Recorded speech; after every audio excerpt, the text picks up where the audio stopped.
Welcome back to Two Daddies Judging Baddies. Judging baddies. Where we read internet stories and then we judge people. Very gently. We like Yes. to be gentle and always acknowledge their feelings and have empathy and make sure that we're not too harsh in our takes. I'd like to think that out of all the Reddit podcasts, we are the most sensitive. Yeah, we have emotional IQ. We are the EQ. most EQ, and we're the most in touch with our feelings. Yeah. That's So- why Mike has a pink iPad. That is, yes. And I don't believe in specific colors being for genders. I don't believe in genders. I don't believe in, you can be half dog, half person. Oh, you're coming over to the Therian stuff. To the Therian stuff. Okay. Maybe because I believe I'm a Therian. It's a new mic. Part Falcon. Carl. My name is Carl. I know, that was the stupidest joke I've ever told on this fucking podcast. All right, guys. So, once again, this is the Wednesday episode. So, Not a bonus, but bonus.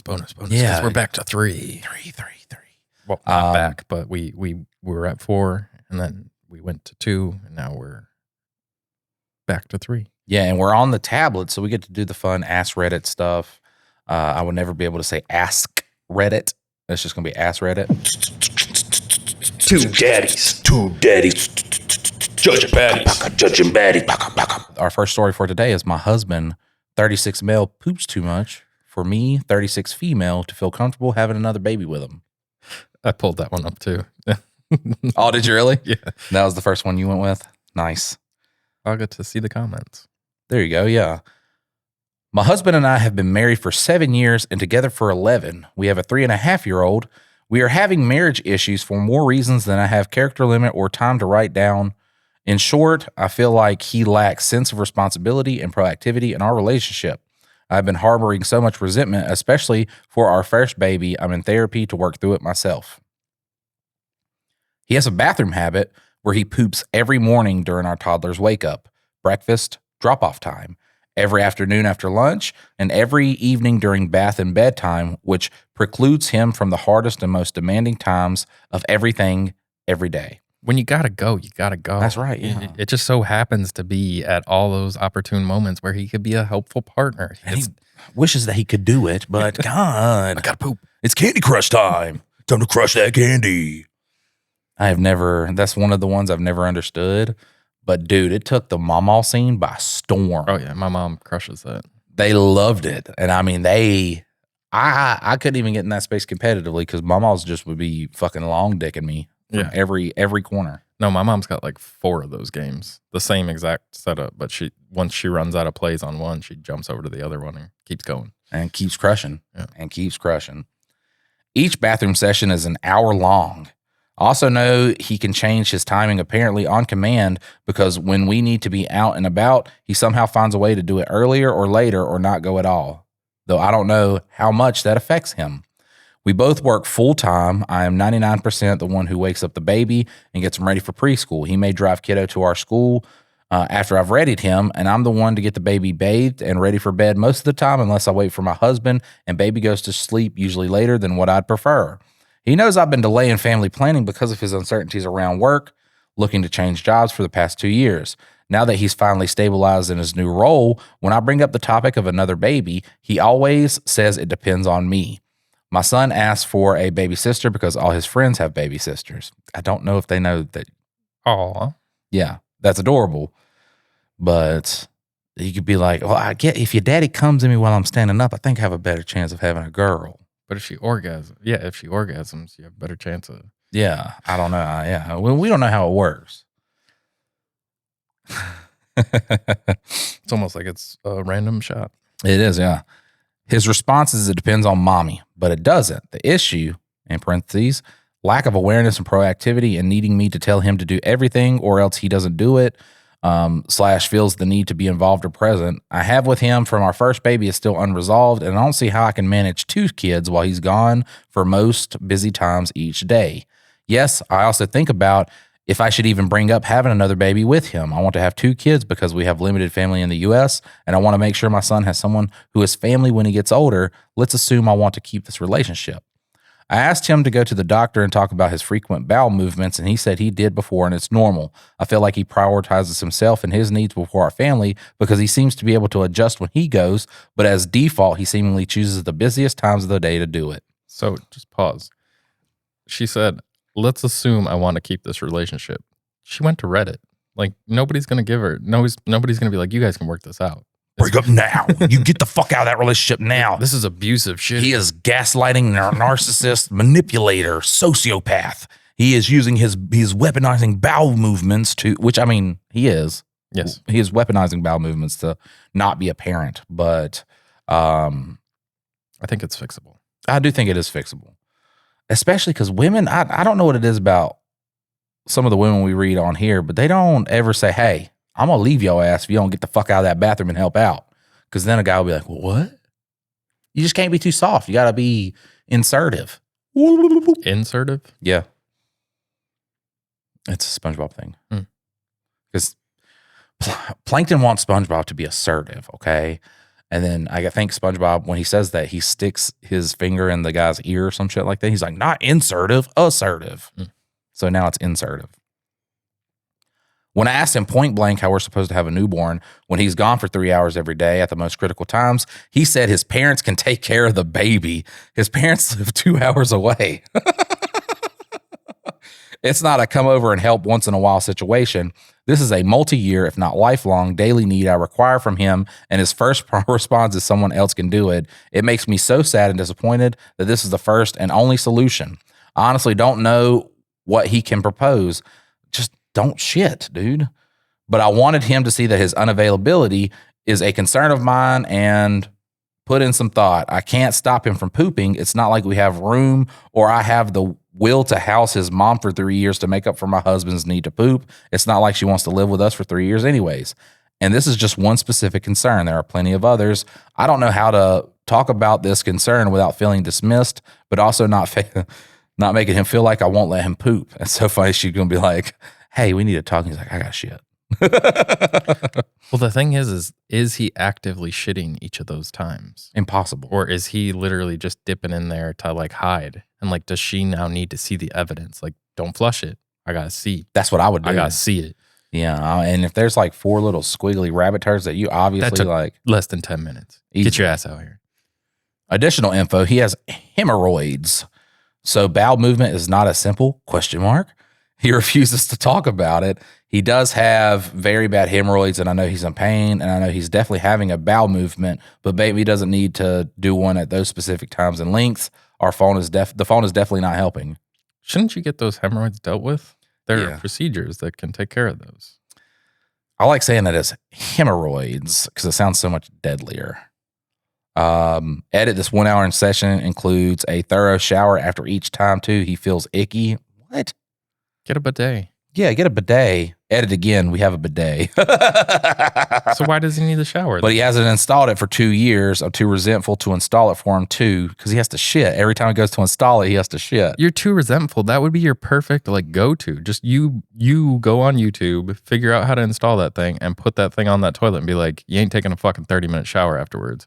Shit, spray off, get back to work. Plus, he says it's not enough because he wants to shower to feel more clean, and he thinks his fungal rash is caused by potential poo splash. Jesus Christ. God damn, what?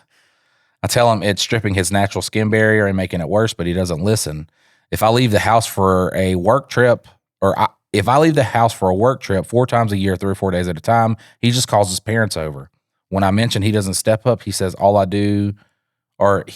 leave all the time for work travel. His parents make excuses for him. Talking to his parents has not worked. I've tried many times. I should be patient and teach him. I should have the benefit of the doubt, and he's not being intentional because he's kind of dumb. His mom's words. That's all. Mom knows it. Baby, he's just stupid. His dad is actually pretty proactive and handy at home. I guarantee your dad ain't on this. So you need to talk to dad. Just get mom out of the room. Yeah. Talk to dad because dad's gonna be like, look, he was a bitch. And I wanted to say something at the wedding reception, but I just decided not to because goddamn, My wife. I thought he was gonna live with me forever. He's gonna be shitting in my bathroom forever. His mom says kids want their moms more anyways. It's natural, et cetera, et cetera. My mom says all men are like this. My dad is like this too, she said. He has unlimited data. Wi-Fi doesn't do anything. He streams YouTube while driving. He says he's just listening. He's definitely not doing drugs that I know of 100%.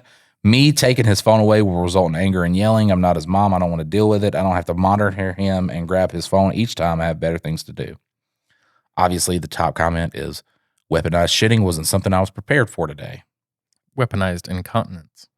I'm going to look at the controversial. Controversial has to be good. Okay, so what's your take on this before? I mean, I think it's so easy for guys to find ways out of doing things. Like, I mean, I am a very active dad, but I will let my wife put my daughter to bed so that I can stay up and watch TV. Like, I mean, but we take turns with it. It's not just all on her and it's not just all on me. Like, our schedules are completely different. So when I come home from work, I'll take over. And then when she comes home from work, she'll take over. And it should be a completely, you can't break it down even. Like, there's no such thing as even. You're going to think that this is harder, that's harder. But like, the fact that he is strategically placing these, not an hour before she goes to bed, right at bedtime. Like, not when you're waking up, you immediately go in and shit. Wake up earlier and help your wife. But yeah, he will be a single, probably not even seeing his kid dad if he doesn't fix his shit. Well, he would go to see his kids, but he's got shit. He's got a shit right then. He's got a shit. So by hitting the controversial, actually, I came up on an update. Ooh. So thanks for all your thoughts and advice. I've probably spent too much time reading everyone's comments. I spoke to him again yesterday about how hurtful it was that when I brought up my concerns and asked him for a plan and commitment, his first instinct is someone else can do it. He insists he's in the right because other people's parents help out. Why can't I take help from other people? I can't seem to convince him that this is not helping out the situation. It's a lifelong, everyday issue of seemingly lack of awareness or willingness or accountability on his part, but he doesn't see it that way. I'm also concerned it's not because he's maliciously doing it. He's actually 100% believes that this is a reasonable response and a great solution to my concern. Yes, his bowel movements are at these critical times, but to him, it's just whatever time is convenient for him. It doesn't just register to him that these times are more important than the other times. He thinks he can still help after, or if I needed him, I'd ask. He's taken so long because he's not in a hurry, along with his health troubles itself. He doesn't go to the doctor because it's not affecting his life and not seeing that impacts me. Or not seeing that it impacts me. He doesn't see outside of what his immediate needs are, not because he's selfish, in parentheses she puts, well, he kind of is, in a malicious way, but rather completely and utterly obliviousness. And I can't convince him that this is not the way most people operate. I don't know if both is a combination of his upbringing or some neurological incompetencies. People ask why I stayed or how I didn't know. Was it different before? I'm an independent and capable person, in my opinion. His lackings didn't bother me as much before because I had my own life that's completely separate from his when we were dating. And I know I can do stuff even if he doesn't know how. But marriage, having to manage a home together, making large decisions together, having kids, and sleep deprivation, it's just too much no matter how capable I am. I realized over time I do need his care and attention along with his help, but I've already built up resentment because I honestly didn't understand why it didn't just come naturally to him as it did me, which means he must not care about me. It was an uphill battle to get through to him, my understandings and feelings, and it was pulling teeth to get support I need from him. At the end of the day, he says he's doing what I told him to do. Why is it not enough? I don't think it comes from a place of care or accountability, rather just meeting a request, checking a box. I want him more than whatever is done. He's never been brought up to help out. His parents actively removed him from any inconvenient situation that isn't what they deemed as his primary focus, school. He's smart, like valedictorian, top 1% SAT smart, peaked in high school. But at the same time, he's dumber than a rock in practical life and relationships, horrible understanding of physical properties and how things work. And we both have abandonment issues as children. Parents left us and relatives cares for years. I'm just tired and confused. I know him. He's not a bad guy, as in he's not actively malicious, but the end result is the same. I'm sad, alone, disappointed, and hurt. I don't know how much longer I can last under this type of environment. On his side, I understand how he's feeling attacked, ashamed, unappreciated. Like he's really trying the best he can, and I don't see his efforts, but I do. And the return on investment of all his efforts is too low. Enough to get him to a baseline of common sense, and it took a decade to even do that. I'm exhausted. If anyone has any additional thoughts outside of the extreme, I'd love to hear it. For my kiddo, I want it to work out, obviously, but for my sake, I want it to work out too. But why does my relationship have to be so much harder? Like we're who crashing waves into each other. We're like crashing waves, slamming into each other and never in tune and never synced up. Like we share 2 languages and I still can't get them to understand me. I want to see if they divorced. This was 14 days ago. So probably not yet. But yeah, and probably one coming soon. So I found one in the controversial. Like I think the hardest part is like this is where I think having a pet before you have a kid makes sense. Like you see how much like both partners have to kind of come together and be like, how much are you going to care for this pet? Not that it would exclude you from having a kid, but you would have understood that he's not going to take part in caring for this. When I became a dad, the biggest thing is how can I make my kid's life better? And this guy's not focused on his kid's life at all. Right. He's completely hands off, whatever mom can do. But like bath time, getting ready for the day, all that stuff, those are enjoyable activities. It's stressful sometimes, but for the most part, like you get to actually spend time with your kid and influence them and learn about them. A lot of parenting goes on in those moments, and he's missing all of them.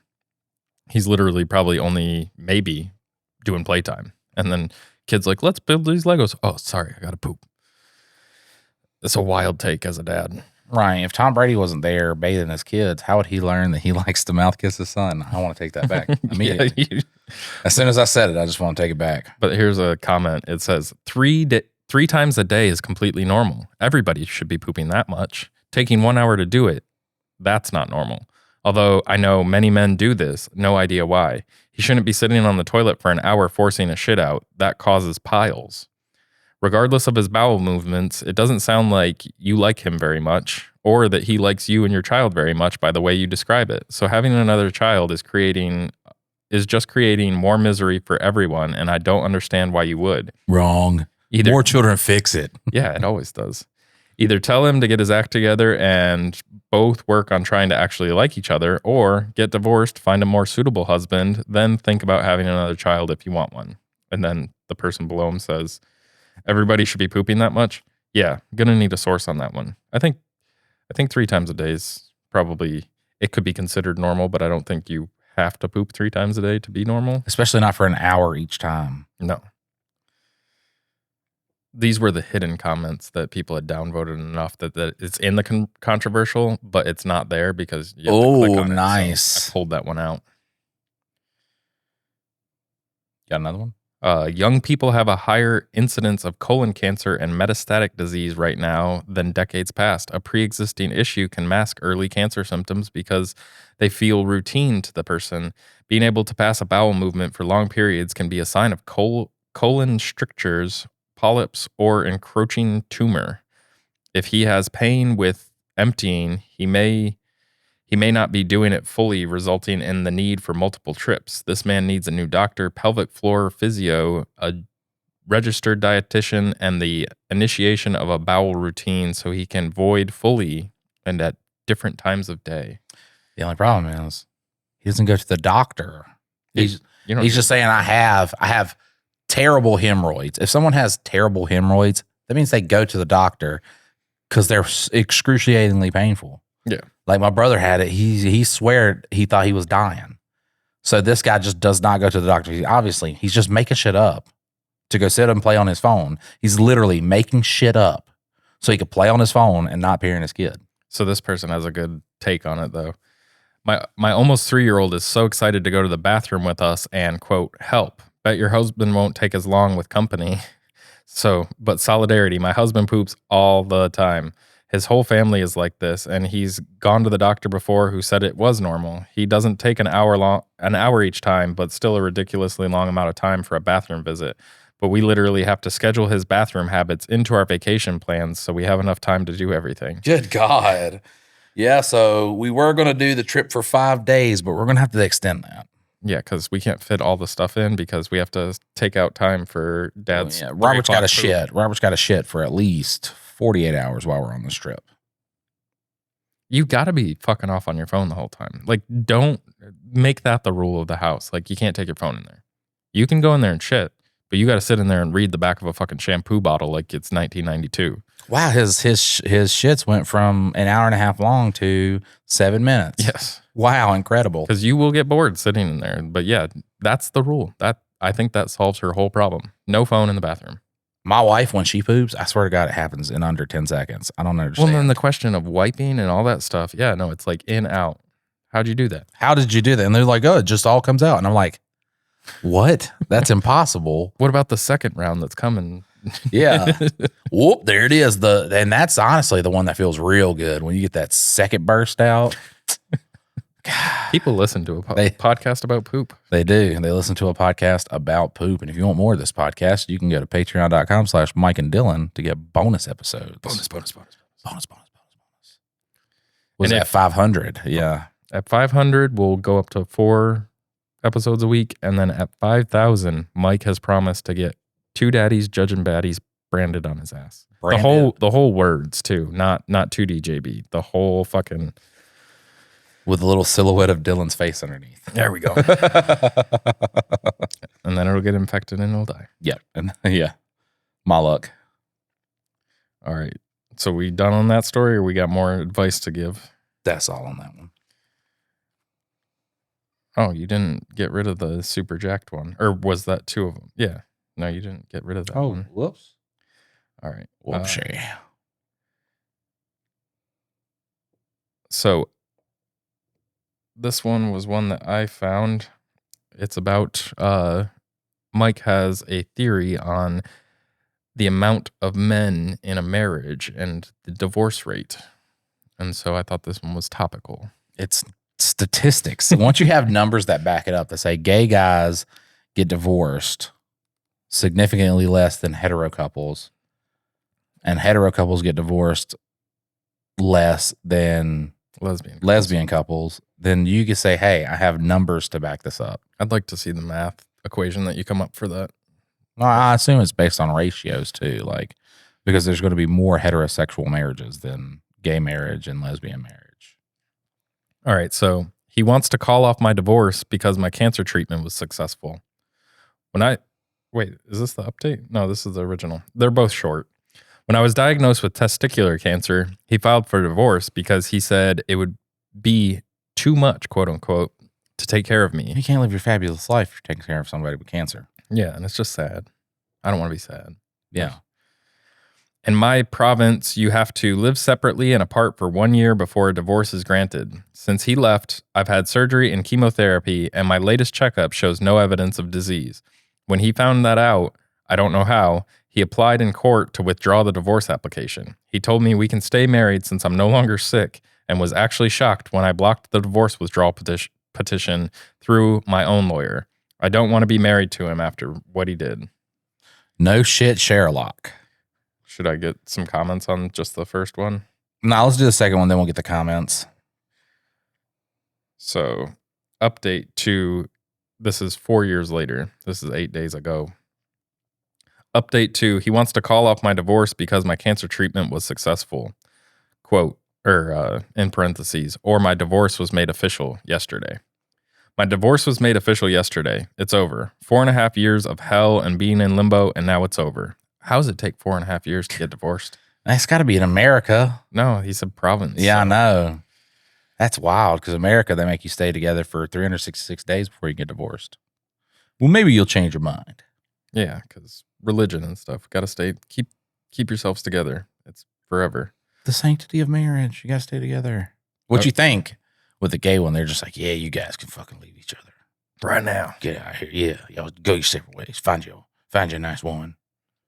All right, so last night was probably the best sleep I've had in years, maybe only second to the day I was told there was no evidence of disease. I feel like shouting from the rooftops because I'm free. I was diagnosed with testicular cancer in August 30th, 2021. 7 days later, my parentheses ex-husband told me he was leaving me because it would be too much to take care of me, and he didn't sign up to be a nurse. When I had my first appointment with the oncologist a few days after my diagnosis, I was given a warning about men leaving their spouses when there's an illness, but I never thought it would happen to me. Every person in my support group who was married to a man had it happen to them too. See, so that's a statistic you got to work with. What now, was the statistic again? is that that men tend to leave their partner when they get sick. Mm. And it says every person in my support group who was married to a man had it happen to them too. It was eye-opening. I spent almost a year going through treatment. I had surgery, I had chemotherapy, and it almost killed me. But in August of 2022, I was told there was no evidence of disease. I don't know how he found out, but when he did, he wanted to call off the divorce because I had gotten better. He found out them nuts were clear. Yeah, that was the best dick he ever had. He was absolutely shocked when I moved forward with the divorce and did everything he could to drag it out. I'm so glad the court finally saw through his games, and now the divorce was made official 4 years and 6 months after he had left. I haven't seen or spoken to him in years, and I don't plan to ever again. Still no evidence of disease. I got a great new job with the provincial,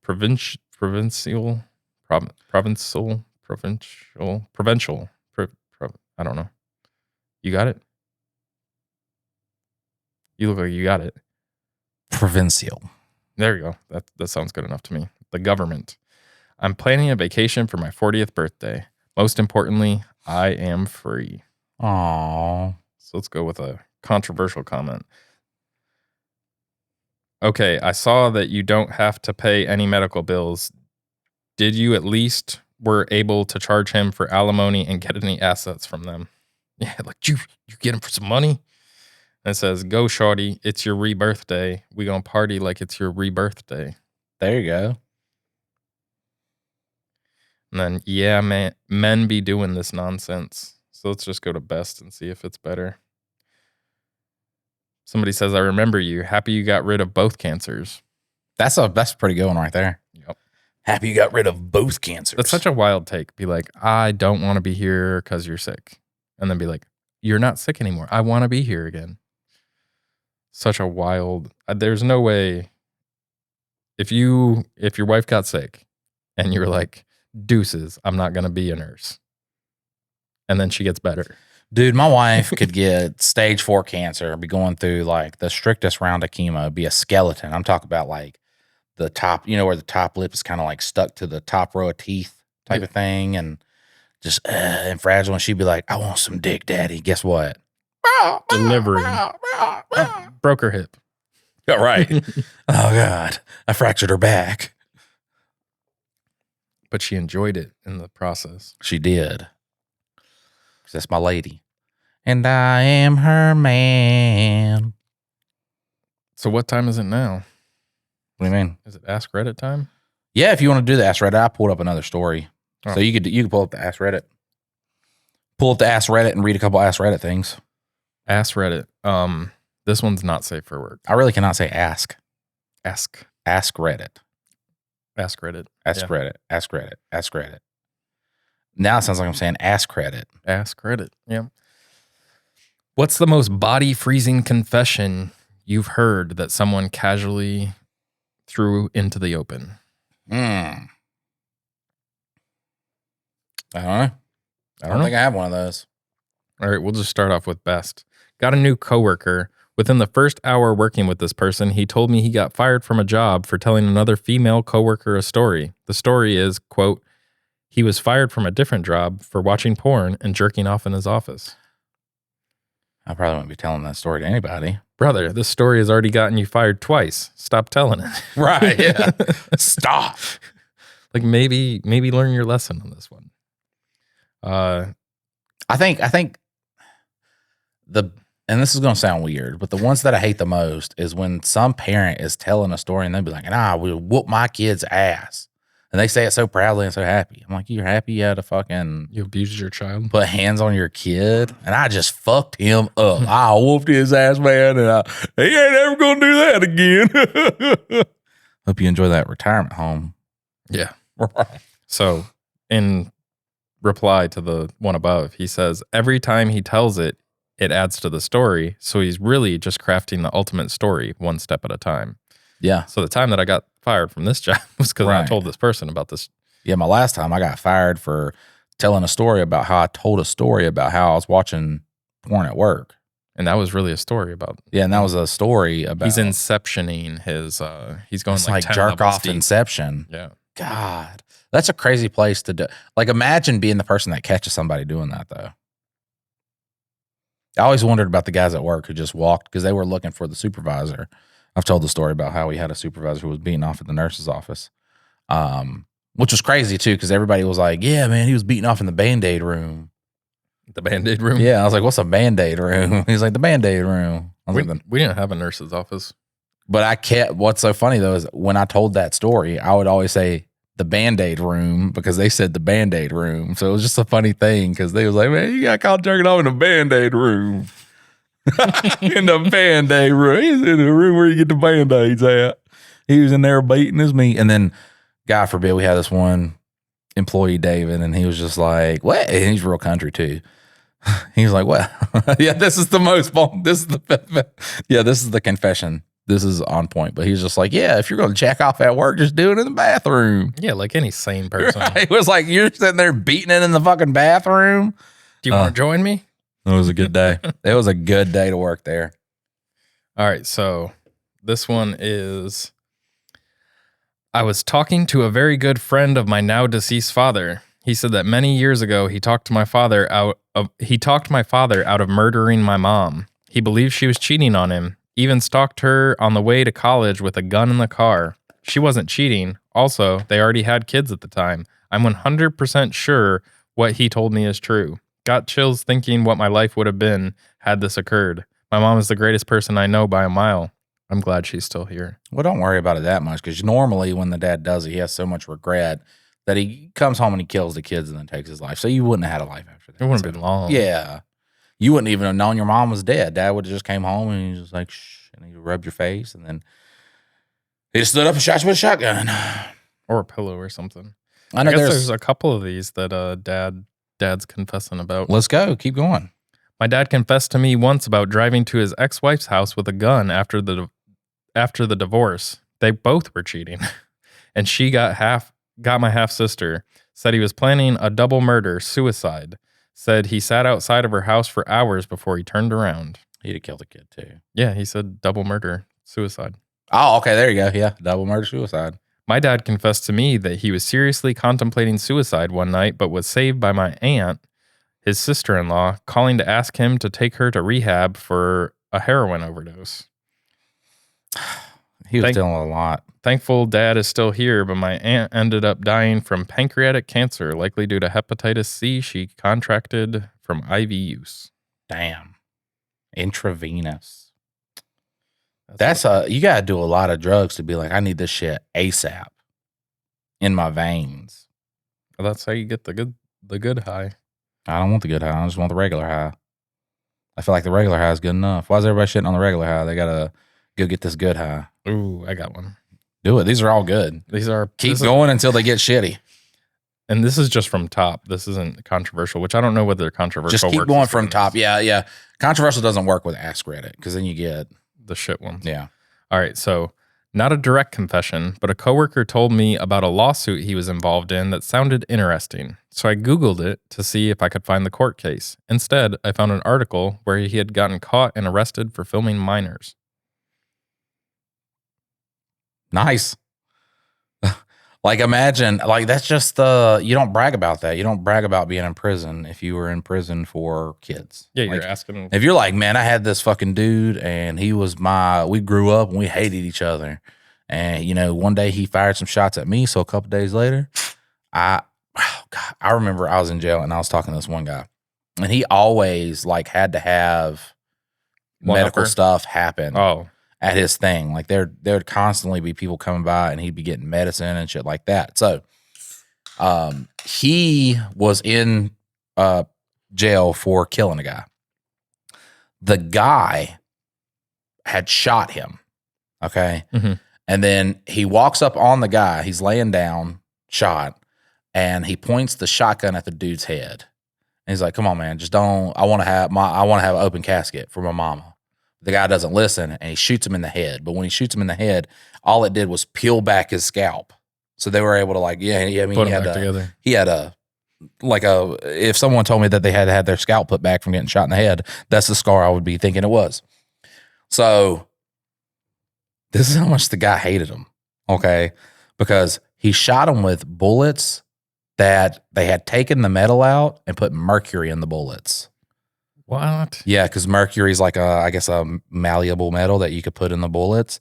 So he put mercury in the bullets and shot him, and now he has lifelong. All his organs are slowly shutting down from the mercury. That's pretty solid revenge there. Yeah. The Well, that's slow not death. revenge. He went and killed the guy for doing that to him. Oh. Or he said he killed the guy. I just believed him. I mean, they're prison stories. So. Yeah, because he got his shit fucked up. His fucking stomach, the scar on his stomach looked ridiculous. And I guess that's what happens when you get shot with a shotgun. But I was just like, fuck, this is not. I had a little bit of the white gangster in me, and I think it left that day. Like it promptly left my body. All right, so the next one is, I'm a wheelchair user and was stopped by a homeless woman in Vegas who was very distraught about me crossing the street. She claimed she'd seen another wheelchair user get run over and killed on that particular road, and that I should always travel with someone abled for visibility purposes. She got hysterical at that point, and I excused myself, promising to be careful. I was unsettled. I Googled the incident later. Her mugshot came up in the search. She was the driver. Oh, shit. Yeah, keep going. So there's a couple comments. This is the down Ask below. Reddit episode. Sorry, guys. Comment below says, being the driver probably broke her. Yeah, I mean, that's fucking, I mean, it's solid that she's out there warning people. I don't know. I'm like that one comedian, the dude that always like looks at you when you're crossing the street, and he's just like, "Yeah, what are you gonna do, car? I'm walking here." Ba-boom. Yeah, just let me run that guy over. I would not be distraught at all. Like if I ran over somebody, I'd be like, "Oh my god, oh god," and then I get out of the car and I go back to him, and he has like a MMA elite shirt on. I'd just be like, "All right, whatever." Tap out shirt, and I'd be like, "Oh." I did the community a service. Right. I just lost Andrew Tate, $250 a month. All right, so next comment says, this is what untreated PTSD can do to people faster than they can think in some cases. Yeah, that's a wild fucking story.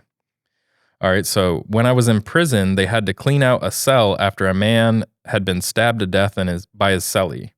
I was in the cell next to that when the guard pulled him out, and another were laughing about how the dead man cried and couldn't even speak English, and that they waited to pop the doors until the attacker stopped.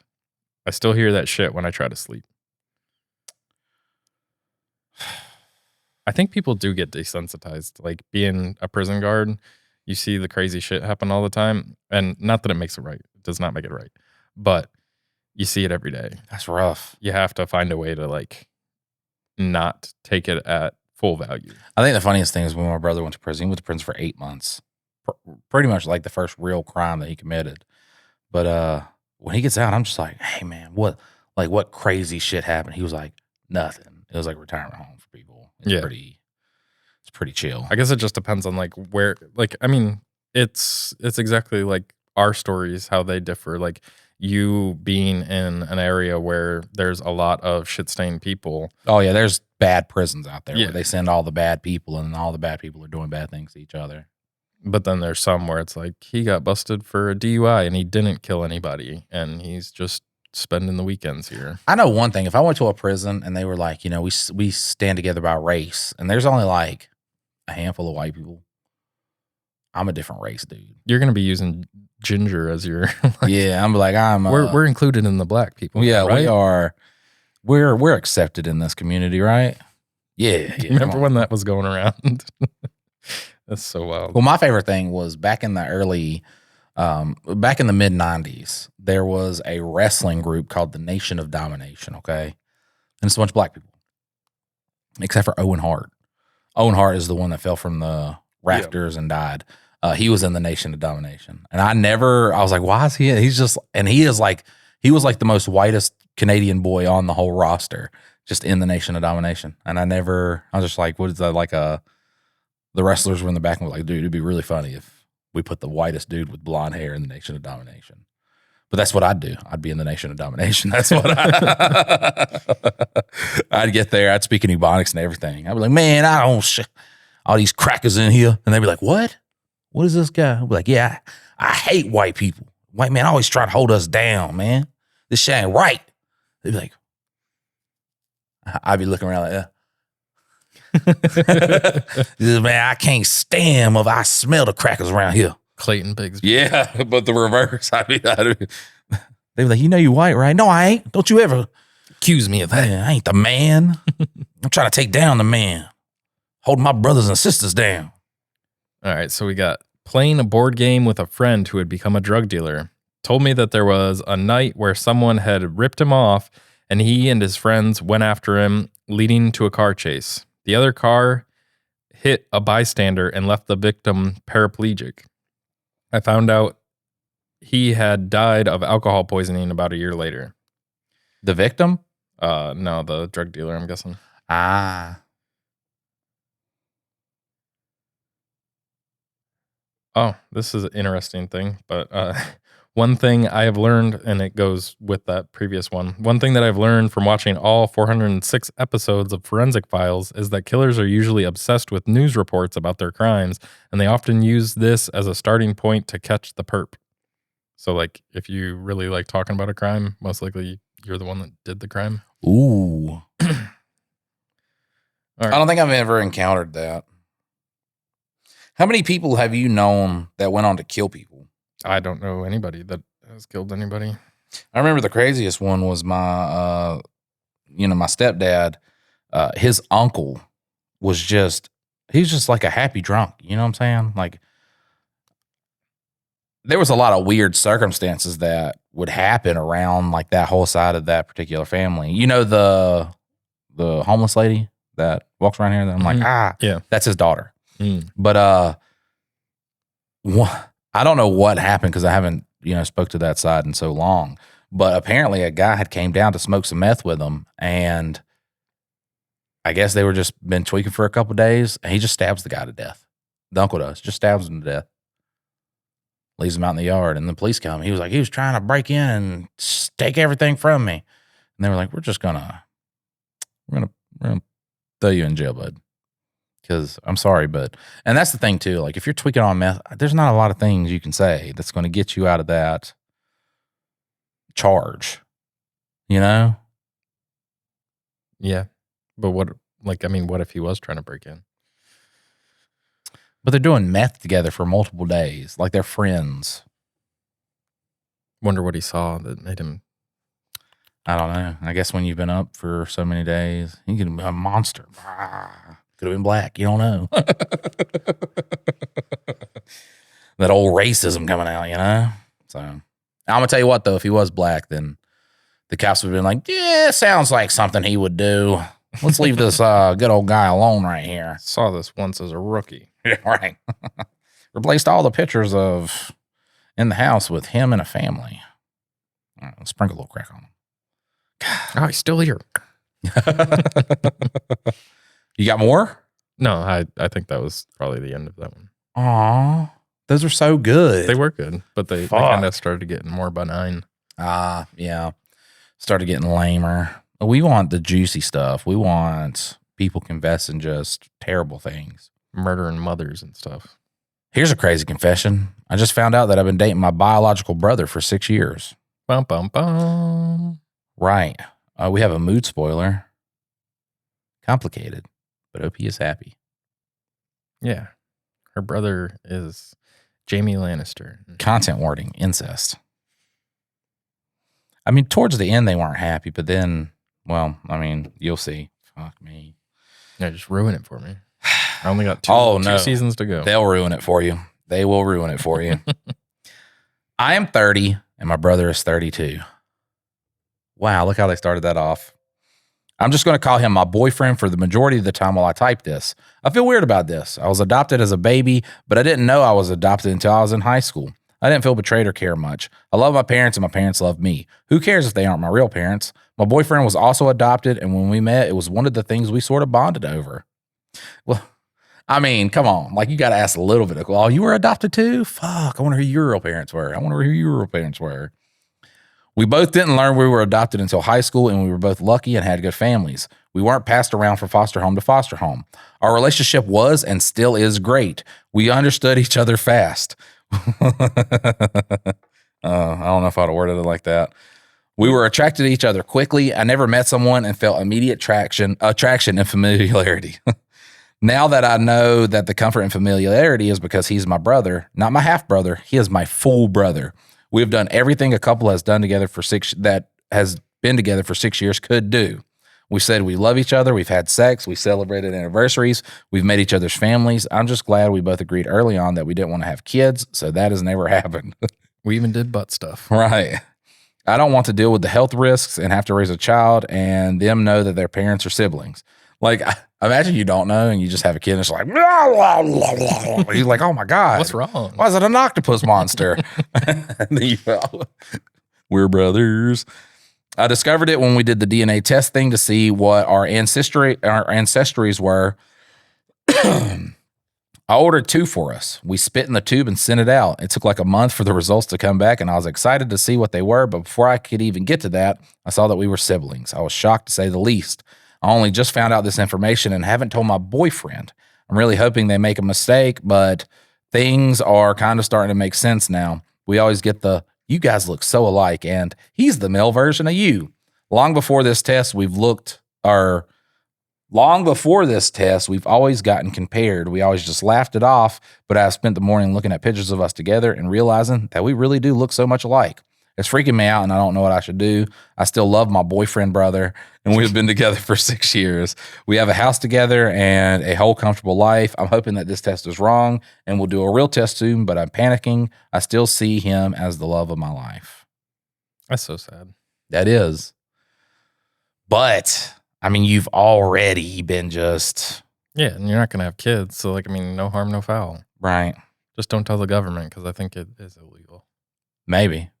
Who knows? I guess illegal things don't matter anymore. Well, like, yeah, that's true. Kids, but also, too, legally, they're not brother and sister. So how does that work? It's just by blood. I know so many terrible West Virginia jokes. Relevant comments. Wow, that's quite a bombshell to find out. Well, step 1 is to tell your boyfriend now, since he is currently unaware, and this is something he needs to know what is going on. That is true, because he is also your brother. Then get more testing done to confirm the results. Past that, it's up to the 2 of you. Definitely no kids, so it's good 2 of you already made that choice, and if you decide to stay together, I'd recommend not telling anyone that you're biological siblings. Get out of town. What an icebreaker. We're actually brother and sister. No shit, we are too. It's like, oh my God, are you guys adopted? No. Oh, you guys grew up together. Yeah. OP, I want both of us to get a real test. I wish I never decided to do this. OP says, what if the test is wrong? You still have to tell him so he can make up his own mind. This isn't fair to him. If you want to redo the test and he agrees, then do it. But you cannot take this option away just because of how you feel. OP says, I'm so afraid he'll just break up with me. Let me turn this damn sound off. I even got the little punchy sounds. I just didn't want to oversleep today. Because I was like, oh, lack of sleep. Sound mode mute. There we go. It's just her keep going. I just hope he doesn't break up with me. God, please don't break up with me. All right. It's your brother. So here's the update. You got to forgive him either way. Right. Here's the update. I posted my original post about a year ago, and after a month or so, I never really checked this account. Well, I was scrolling TikTok the other day, and I saw my post read out loud on there, and it really was shocking. Hello again. The video I saw was people on a stage reading it and the crowd being shocked and disgusted as if we grew up together and chose this. If when we met and I knew he was my brother, I would not have gotten with him. Anyways, everyone is begging for an update. That's kind of fucked, though, that there's a Reddit group that did this and didn't say they were adopted part. Mm-hmm. Like somehow either just everybody or was if they dumb. never acknowledged it in the comments of it. Right. To make a long story short, my update is that we are still together and have been together. Rather than get a real DNA test done at the doctor, we just left it at that. We read those ancestry tests are pretty accurate, and it was interesting to learn of our other relatives because Ancestry links you to other people that have taken the test and share your DNA. What if, like, you accidentally spit in both of them and you just didn't remember? You know what I'm saying? Well, wouldn't it say you were identical then? Oh, yeah, I guess, yeah. Fuck. Sounds like you married your sister there, bud. My sister took one, but it just said we always had the thing of like there was some sort of indigenous blood in there. There was none. Zero at all. That's my favorite. Yeah. That's my favorite. I love when uncle's just like, well, you know, part Cherokee. Your great grandpa was blah blah blah. He was Cherokee, and he had the most long, luscious black hair. And then you look, and it's a picture of me, just, you know how all the Civil War just, you're like, where is it though? Like, where's the black hair? Well, by that time, he didn't have any hair. So he had the most beautiful black hair and the just reddest of beards. Something that was questioned a lot was, why would you two randomly both take DNA tests? We were both adopted. We wanted to know who we were. Everyone else growing up could say that, like, my family is Irish, or my family comes from Germany, or my great-grandfather used to do this. We have none of that. We privated our ancestors. Fuck each other. Yeah. We fuck our siblings. That's what your great-grandkids will. Well, there won't be any. They won't be. great-grands. Well, who knows? They might have changed that by now. A little accident. Whoopsie. I didn't even have to tell him when the news broke. We both had login information to the Ancestry, so he saw it himself. It was a lot to get over and talk about. I have to admit, it was really hard to look at him that way for a while. Whole new set of kinks come in, though. Can you pretend like you're my sister? I am your sister. I'm your sister. I'm your sister. I'm your sister. We slept in separate places for a while. I felt weird about it, but there were 6 years in. By that time, I still loved him, and I still do love him. My weirdness was different than how I feel with my actual brothers. I consider the kids of my adopted parents to be my actual brothers. If I were on a date with one of them, I would feel odd because I grew up with them. My boyfriend/brother, it was just crazy. What are the odds feeling? And look at him and seeing myself and seeing our parents that we never knew. We talked about it and have decided to just stay together. Well, also, people don't want a brother fucker. Yeah, I was in a relationship with my brother for 6 years. Well, this is just going to be a one-night stand. Depends on whether you're in West Virginia or not. Yeah. Right. Well, I am the product of a brother and sister relationship. I find to be very beautiful. We don't want kids, and no one else knows, so who are we hurting? I don't care about all the comments that call us disgusting. I don't see him as a brother. I don't find the fact that he is my biological brother hot or exciting. I just see him as the man I love. We have been able to joke and find humor about it within ourselves. My boyfriend joked, we could have saved money on the Ancestry and just sent one test in. Back when Game of Thrones was really popular before the terrible ending, we went to a Halloween party and I was dressed as Cersei. Recently, he was like, I should have dressed as Jaime. This may seem weird or off-putting to people, but this is how we find levity in it all. That was really good. Yeah. Another misconception I kept seeing was that we met in high school. We met when I was 20. He had a really normal relationship. It was from friends to best friends to couple. He is honestly the love of my life. We've been together 7 years now, and I've never gotten tired of him. I never felt like I wanted to be a part of him. Even during the big discovery, I miss sharing a bed with him. I've never felt more at home and comfortable with a person. It has nothing to do with him being my brother. It has everything to do with his extremely large penis. No one will know. We aren't having children. We still do everything we did as a couple before finding out. I don't see him as my brother. I would actually feel gross if I slept with my real siblings. Like, I get you didn't grow up with him, but he is by definition your most real sibling that you have on this earth. Just the realest by blood. Time I learned TikTokers take Reddit posts and read them out loud in front of crowds for the spectacle. Oh, Those people are vile, vile humans. Vile humans. Yeah. But yeah, there you go. I'm not going to do the comments and shit like that because we got the comments to the actual post and the relevant updates and shit. So I got a best of no updates. I've never seen this Reddit before, but it's one that you threw in the mix. Nice. Am I the asshole for refusing to go to a party that was planned for me? I'm going to go ahead and say that. Like most women, I had spent years fantasizing about my wedding day. So when my fiance asked me to marry him last year, I was over the moon. I spent hundreds of hours planning and arranging our perfect day. Unlike a lot of people, we didn't have help with financial whatever when it came to our wedding either. But we spent roughly $16,000 for the wedding, which was only $8,000 and honeymoon booking. I spent hundreds of hours of overtime to save for this. What if we started our relationship, our commitment to each other in debt?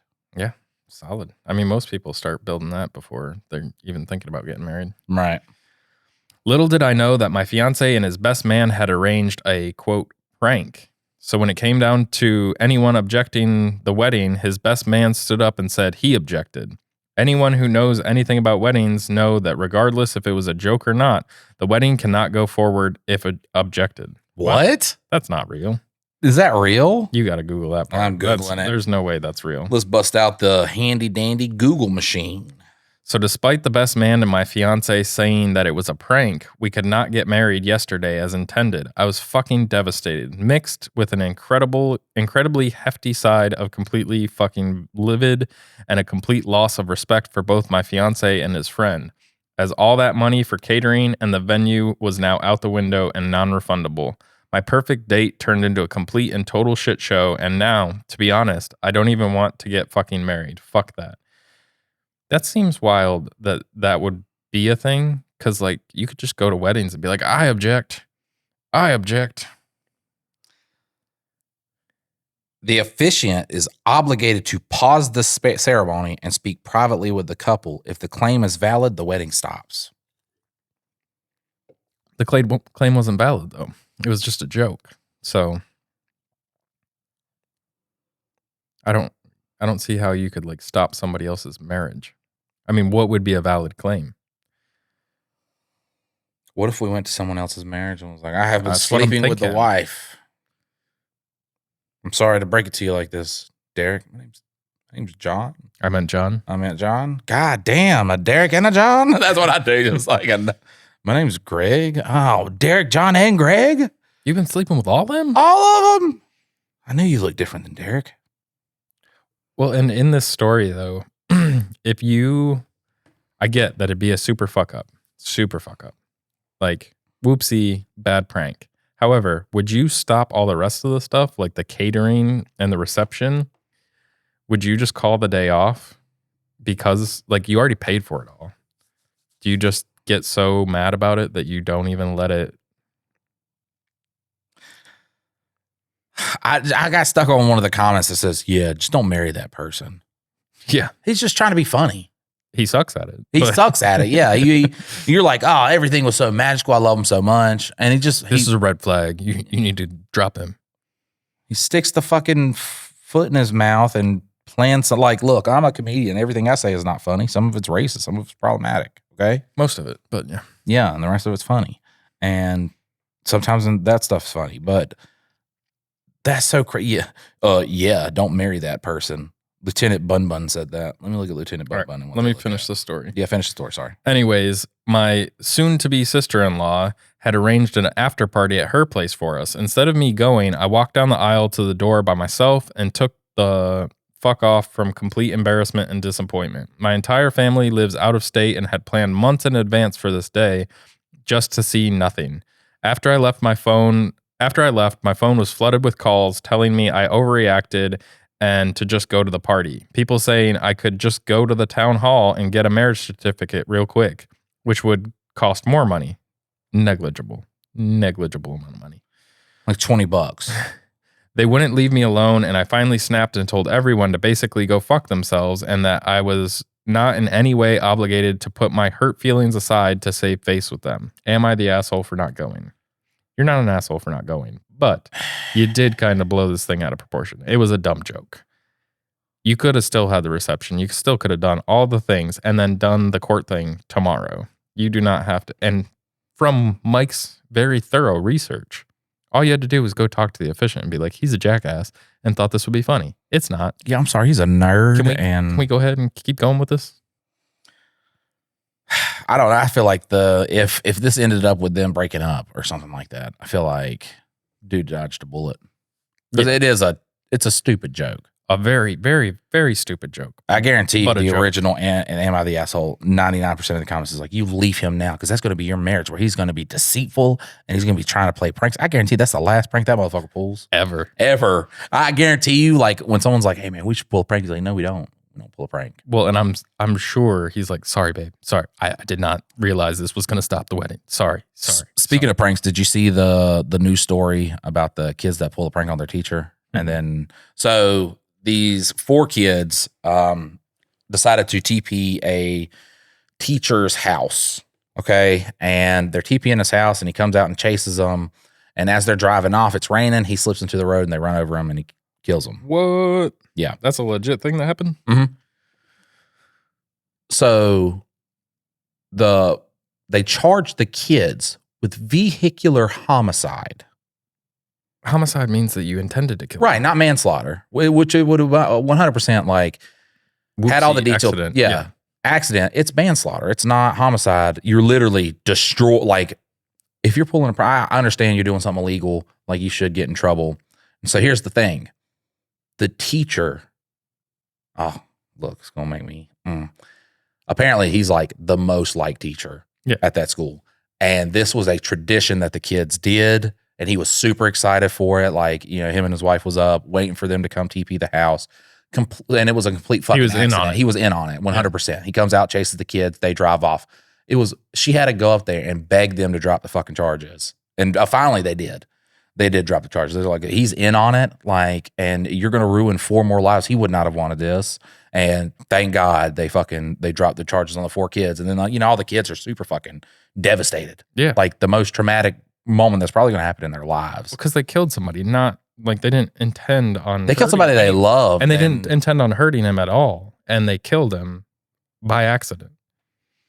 It was a big thing. And I remember reading the comment section. It was like, well, them kids were doing something illegal. It's a fucking high school prank.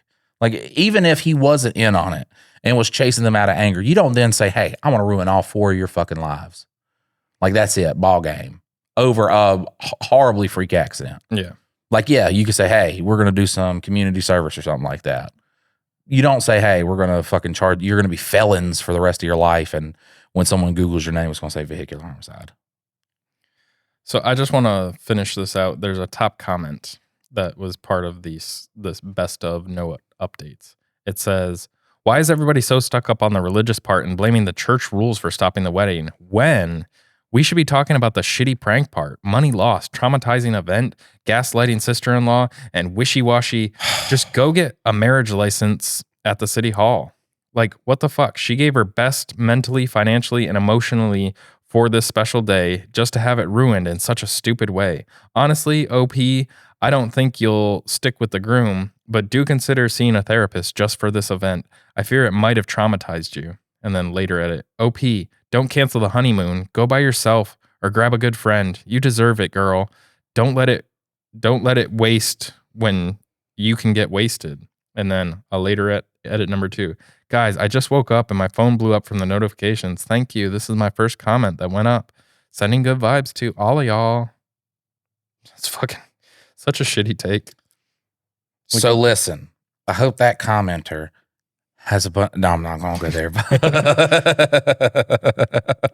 Like, look, even Mike knows. Like, he's like, oh, I'm about to say a joke that's too dastardly. Because I was going to say, I hope that commenter has a bunch of students that like her and they're going to go play a prank. Look, I can't stand people like that. Like, he gaslit you. He traumatized you. You know how traumatizing that is? I imagine. Hey, bud, he was joking around. All right, yeah, we can continue. I imagine it. Like, there will have to be work done in that relationship. Like, you fucked up so hard. Bunch of apology biscuits. Like, oh my goodness. However, it was meant in good fun. It doesn't mean that it landed in good fun. It didn't. And I'm sorry, but if it is because of religious reasons that you can't then just be like, that guy's a jackass, there's no objection. We're good to go. He withdraws. Do you withdraw it? Yeah? Okay. Move along. Like, the fact that none of that shit happened is the insane part. That there was no like work put in to just make it keep going. We're just going to keep this marriage train on the rails and keep it going. That's the part that's crazy to me, is that, yes, joke, he objected. Does that mean the wedding is off for the day? Like, how long? I guess if it's religious reasons, like, what is the hours? Is it 24 hours, 48? Do we have to wait a week? Like, what's the reason? And I didn't realize that actually were, like, if somebody says I object, that it stopped the wedding. I'm so glad, because I was like, man, I'm going to do that at my brother's wedding. I object. Well, we're stopping it? We're just stopping it? Oh, man.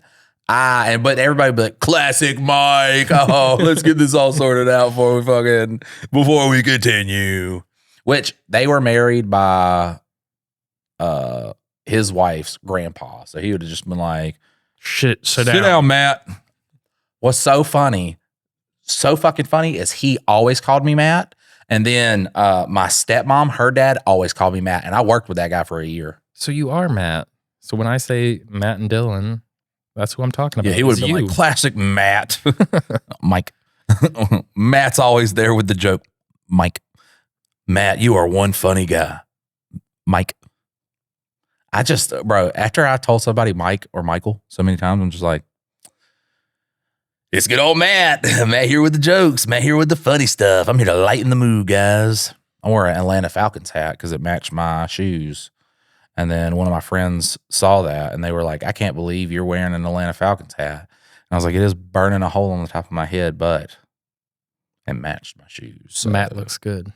Matt does. Matt was all about fashion at that point. What's crazy, though, is now at 33 years old, I really thought when we had Cam Newton, we were going to win a Super Bowl. We did not. And Atlanta cannot do it before we do it. Tampa Bay's already got 2. New Orleans has 1. Atlanta can't do it. So now I would not be caught dead. I don't give a fuck if it matched. I don't care if someone was like $5 million. Just kidding. I would absolutely.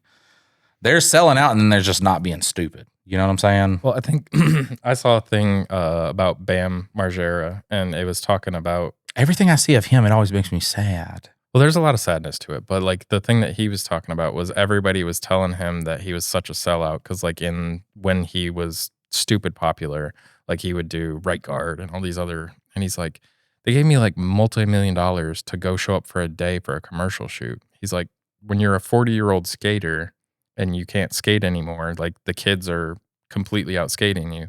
Like, what are you going to do then? Which, he's not a financial Guru for the longevity of it because he blew through a lot of that money. I don't know where he stands now financially, but it's a very poignant thing is like they're selling out, yes, if you're having to, give up your morals and stuff like that. But if it's a paycheck where you are in a career, like so you're an NBA player and you can make millions and millions and millions of dollars by doing a commercial and you only have so long to play, like you put that money back for the future and it's a smart play. Like you're not selling out. You're like, yeah, these shoes. These did you have to do a sexual act for the money? You didn't sell out. There you go. Did you have to well, here's the thing too is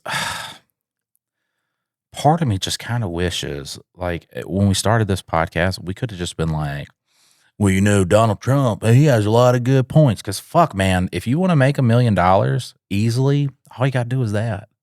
And I was just like, nah. Stupid morals. It's kind of gay. It's gay liking a guy that much. Can never be me.